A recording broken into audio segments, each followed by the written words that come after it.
Hola a todos. Hoy hablaremos de un tejido que tapiza toda la superficie de nuestro cuerpo, las cavidades corporales y forma nuestras glándulas, el tejido epitelial.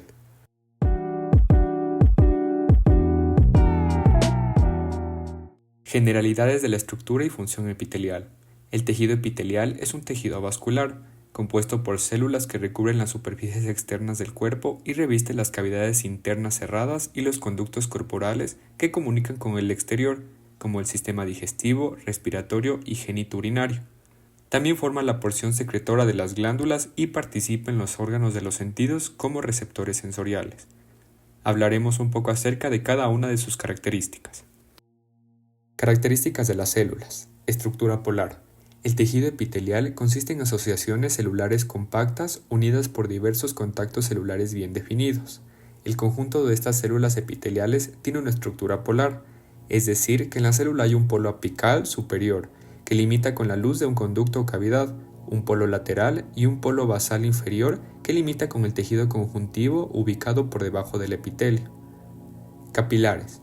Los vasos sanguíneos no se introducen en los epitelios, pero pueden invaginarlos. Sin embargo, no logran penetrar su lámina basal. Parénquima y estroma. En la mayoría de los órganos, las células epiteliales son las portadoras específicas de la función correspondiente, por ejemplo en el pulmón, hígado, páncreas o riñón. Estos epitelios se conocen como parénquima, mientras que el tejido conjuntivo, en donde se encuentran los nervios y vasos de los órganos, se conocen como estroma. Lámina basal. En la base de los epitelios se forma una lámina basal extracelular que permite la unión entre los epitelios y el tejido conjuntivo subepitelial.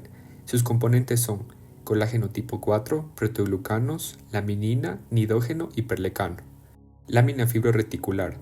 Está formada por tejido conjuntivo rico en colágeno tipo 3, 6 y 7, así como microfibrillas de fibrilina.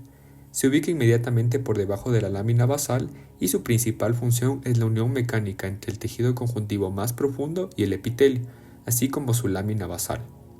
Su principal función es separar el tejido epitelial del conjuntivo, por ejemplo, impidiendo el contacto entre los fibrocitos y células epiteliales.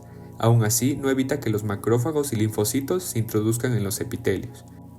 Además, cumple un papel importante en la curación de heridas, migración de células epiteliales y el mantenimiento de la polaridad epitelial. Clasificación de los tipos de epitelios. Primero, vamos a aprender cómo darle el nombre a cada tipo de epitelio. El nombre se rige en función de dos factores. Primero, la cantidad de estratos celulares, es decir, sus capas. Y dos, la forma que tienen sus células superficiales. Por lo tanto, el nombre lo da su estructura, mas no la función que tiene. De esta manera, el epitelio se describe como simple cuando tiene un solo estrato celular y estratificado cuando posee dos o más estratos celulares. Las células individuales que componen el epitelio pueden ser planas o escamosas cuando su ancho es igual a su altura, cúbicas cuando su ancho, profundidad y altura son aproximadamente iguales, y cilíndricas cuando su altura excede su ancho. Por ejemplo, la piel es un estrato plano estratificado. Plano porque sus células más superficiales tienen forma plana, y estratificado porque se compone de 5 estratos celulares. Entonces vamos a tener 3 tipos de epitelios en general: los epitelios de revestimiento, epitelios glandulares y epitelios sensoriales. Hoy hablaremos específicamente de los epitelios de revestimiento, los cuales tapizan superficies externas y revisten el interior de nuestros órganos. Su base está apoyada sobre el tejido conjuntivo. Epitelios planos. Su característica es que están formados por células aplanadas, más anchas que altas. Pueden ser simples o estratificados. Epitelios simples planos. Están formados por una sola capa fina de células epiteliales planas, que se pueden identificar por sus núcleos aplanados. Su contacto intercelular de mayor importancia es la zónula occludens, y forman la capa más interna del corazón como endocardio y del sistema vascular como endotelio. En las cavidades corporales se denomina mesotelio, o según la cavidad, epitelio peritoneal, pericárdico o pleural. Epitelio estratificado plano. Los epitelios planos también pueden ser estratificados, en donde solo las células superficiales son planas. Las más profundas pueden ser cúbicas, cilíndricas o poliédricas. Se clasifica en epitelio estratificado plano queratinizado y no queratinizado. Epitelio estratificado plano no queratinizado.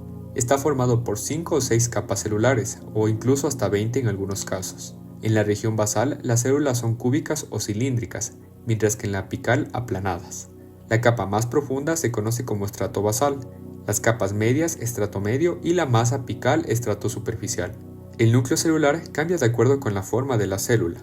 En el estrato basal el núcleo es redondeado u oval y eucromático, es decir que se tiñe débilmente, aparece claro o pálido. Se ubica en el epitelio externo de la córnea, cavidad bucal, vagina o conducto anal parcialmente. Epitelio estratificado plano queratinizado. Es el epitelio característico de la piel, es decir, la epidermis. Su capa más superficial está formada por células muertas queratinizadas que han perdido su núcleo y se han aplanado. Esto le confiere la propiedad de protección mecánica y protege contra la desecación. Está formada por 5 capas de abajo hacia arriba: basal, espinoso, granuloso, lúcido y córnea. El núcleo celular cambia de acuerdo con la forma de la célula. En los estratos basales el núcleo es redondeado u oval, mientras que en las capas más superficiales como la córnea, la mayoría de las células han perdido completamente su núcleo.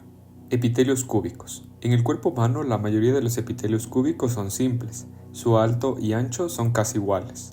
Sus núcleos son redondos y están unidos por medio de diversos contactos celulares, como la zónula occludens, la zónula adherens, nexos y desmosomas. Se encuentra en varios conductos excretores pequeños de glándulas exócrinas, la glándula tiroides, túbulos renales, etc. Epitelios cilíndricos. Están compuestos por células más altas que anchas. También se conoce como epitelios columnares y en su mayoría son simples. El núcleo de sus células es ovalado. Están unidos por los mismos contactos celulares que los epitelios cúbicos y a menudo poseen diferenciaciones apicales diferentes, como microvellosidades o cilios. Se encuentra en la mucosa del estómago, intestino delgado y grueso, trompas uterinas, vías respiratorias periféricas o en el segmento medio de la uretra. Además, ¿sabían que existen formas especiales de tejido epitelial? Estos son el epitelio pseudoestratificado y el epitelio de transición o urotelio. Epitelio pseudoestratificado. En este tipo de epitelio aparecen células de tamaños diferentes. Todas las células se apoyan sobre la lámina basal, pero solo algunas alcanzan la superficie apical. Da la impresión de que existen 2 hileras de núcleos, aunque en general hay más. La más superficial pertenece a las células cilíndricas maduras que se extienden desde la base hasta la superficie del epitelio.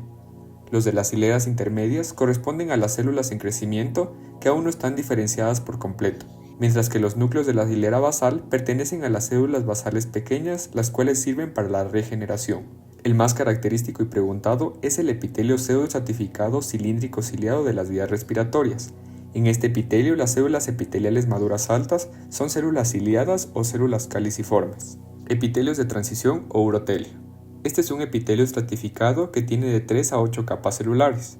Se encuentra en las vías urinarias y esto se debe a que estos órganos deben contener un volumen variable y deben ser capaces de distenderse. Esta capacidad de distensión la confieren las células apicales conocidas como células de cubierta, que tienen una proteína conocida como uroplaquina, la cual les confiere a la membrana celular una estructura asimétrica. Es por ello que en el estado no distendido la mayoría de las células de transición son cilíndricas, observándose un epitelio mucho más alto, mientras que en el estado distendido las células se aplanan de forma considerable. Como ya mencioné, este epitelio es característico de las vías urinarias como la vejiga, cálices renales, pelvis renal, etc. Y hasta aquí esta introducción al tejido epitelial. Recuerda que este video es solo una base. Te recomiendo revisar libros de histología para complementar y profundizar en el tema. Gracias por ver y nos vemos en el siguiente video.